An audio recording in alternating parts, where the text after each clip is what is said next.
আরও যারা মৃত্যুবরণ করেছে, যাদের নাম উল্লেখ করা হয়েছে, হায় আল্লাহ মেহেরবানি করে তাদের কবরকে জান্নাতের বাগান বানায় দেন। বিশেষ করে ভাষা আন্দোলনে যারা শহীদ হয়েছে, হায় আল্লাহ স্বাধীনতার যুদ্ধে যারা শহীদ হয়েছে তাদেরকে আপনি মাফ করে দেন আল্লাহ। আল্লাহ জেনারেল উসমানী সাহেব, আল্লাহ বিশেষ করে তাকে মাফ করে দেন, তার কবরকে জান্নাতের বাগান বানায় দেন আল্লাহ। আল্লাহ জুলাই আন্দোলনে যারা শহীদ হয়েছে, আল্লাহ তাদের কবরকে জান্নাতের বাগান বানায় দেন আল্লাহ। হায় আল্লাহ আমরা যারা হাত তুলেছি আমাদের সকলের ন্যাক তামান্নাগুলা পুরা করে দেন আল্লাহ। আল্লাহ বাংলাদেশের উপর আপনি বিশেষ রহমত নাজিল ফরমান আল্লাহ। যিনি সামনে প্রধানমন্ত্রী হতে যাচ্ছেন, আল্লাহ মেহেরবানি করে তাকে সুন্দরভাবে দেশ পরিচালনা করার তৌফিক দিয়ে দেন আল্লাহ। হ্যাঁ আল্লাহ মেহেরবানি করে আমাদের সবাইকে দিনদার পরহেজগার মুত্তাকি বানায় দেন আল্লাহ। আল্লাহ আপনার হুকুম এবং আপনার নবীর সুন্নাত মোতাবেক আমাদের চলবার তৌফিক নসিব করে দেন আল্লাহ। আল্লাহুম্মা জিদনা ওয়া লা তানকুসনা وأكرمنا ولا تهنا وأعطنا ولا تحرمنا وآثرنا ولا تؤثر علينا. اللهم لا مانع لما أعطى ولا معطي لما منعت ولا ينفع ذا الجد منك الجد. بجود سبحان ربك رب العزة عما يصفون وسلام على المرسلين والحمد لله رب العالمين. آمين.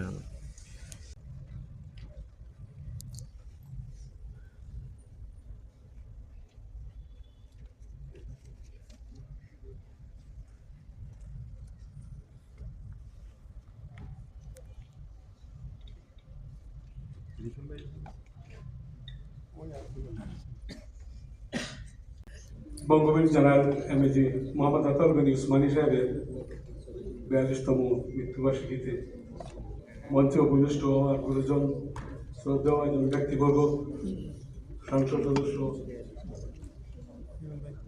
সুধীমণ্ডলী উপস্থিত, সামনে আমার শ্রদ্ধেয় সুধীমণ্ডলী,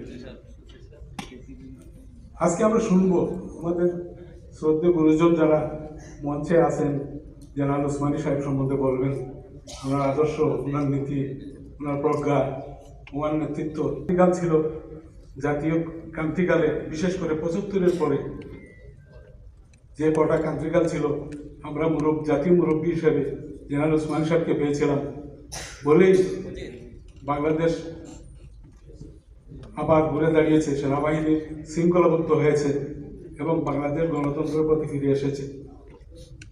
আমি একদিন ওনাকে প্রশ্ন করেছি, আমাকে উনি ওনার সন্তান হিসেবে স্নেহ করতেন। সেই সূত্রে আমি একদিন ওনাকে প্রশ্ন করেছিলাম যে আপনি রাষ্ট্রপতি নির্বাচনে জেনারেল জিয়া রহমানের বিরুদ্ধে প্রতিদ্বন্দ্বিতা করলেন কেন? ব্যক্তিগত প্রশ্ন ছিল।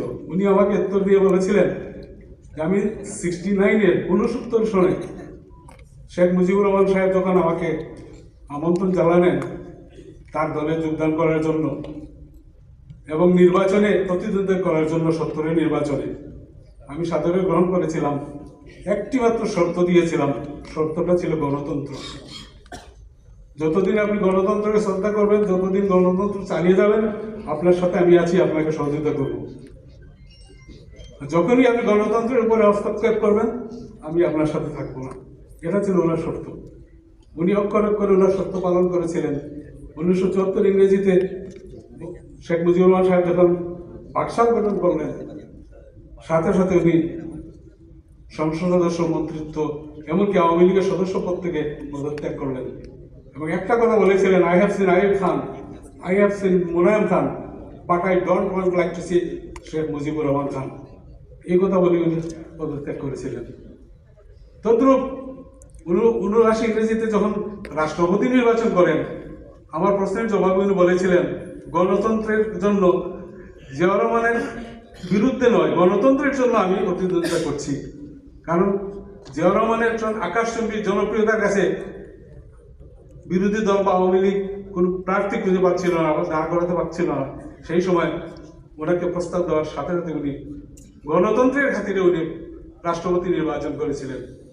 আজকে এই জাতীয় মুরব্বী আমাদের মধ্যে নেই, যার জন্য আমরা বিভিন্নভাবে সাফার করে আসছি এবং করতেছি। আজকের দিনে ওনার জন্য আমি দোয়া করি, আল্লাহ যেন ওনাকে ব্যস্ত নসিব করেন। আর আমার বিশেষ কিছু বলার নেই। আপনারা সবাই ভালো থাকুন, সুস্থ থাকুন। আসসালামু আলাইকুম। বেশিরভাগ যিনি আত্মীয় পরিচয় দিয়েছেন তার মধ্যে একটু ছোট্ট ফারাক আছে, এটা বলে দিলাম।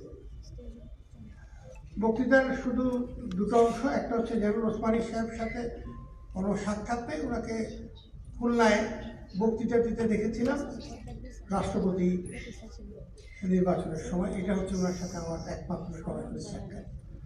পরোক্ষ সাক্ষাৎ হচ্ছে আমার শ্বশুর মুফলিয়ার ওসমানী ছিলেন, মুসলিম ওসমানী ছিলেন। ওনার খুব 68-69 ওনার 70-এ ওনার সহচর। ওনার ভেসপা ছিল, ভেসপা চড়ে চড়ে বিভিন্ন রাজনৈতিক জায়গায় যেতেন। ওনার কাছ থেকে শোনা একটা ছোট্ট স্মৃতি বলি, একটু আপনারা আমোদও পাবেন। ওনারা বসে একবার ওনার বাসায় বসে দেখছেন, তো বাইরে একটা বাদামওয়ালা আসছে, এই বাদাম বাদাম। তো উনি বললেন যে বাদামওয়ালা কে বুঝছো? কে? ওই গোয়েন্দা। আমি কই আসছি তোমার এখানে বিকেলে বসে যে চা খাই এটা দেখার জন্য। যুদ্ধের পরে ওই বাদামওয়ালার সাথে দেখা হলো, তো জিজ্ঞেস করলেন তুমি কি এখনো বাদাম বেচো? না আর বাদাম বেচি না, কারণ বাদাম বেচার লোক তো সামনে আপনি আছেন। দ্বিতীয় স্মৃতি হলো এই যে এই সামনে কাফে ঝিলে একদিন খাচ্ছি, তো এক ভদ্রলোক শুনে আমাকে বললেন যে ওসমানী সাহেবের শুনে বললেন যে উনি 1965 সালের দিকে ওই সময় পাকিস্তানে গিয়েছেন আর্মিতে জয়েন করবেন। তো বললো বাঙালি তুমি আর্মিতে জয়েন করতে পারবা না, तो तुम एक काम करो कि उस्मानी है, कोई उस्मानी है उसको डर जाओ, वो तुमको हेल्प करेगा जरूर। অর্থাৎ বাঙালিদেরকে টেনে আনার জন্য তখন উনি একজন পরিচিত ছিলেন, শুধু বাঙালি মহলে না, পাকিস্তানিদের কাছেও।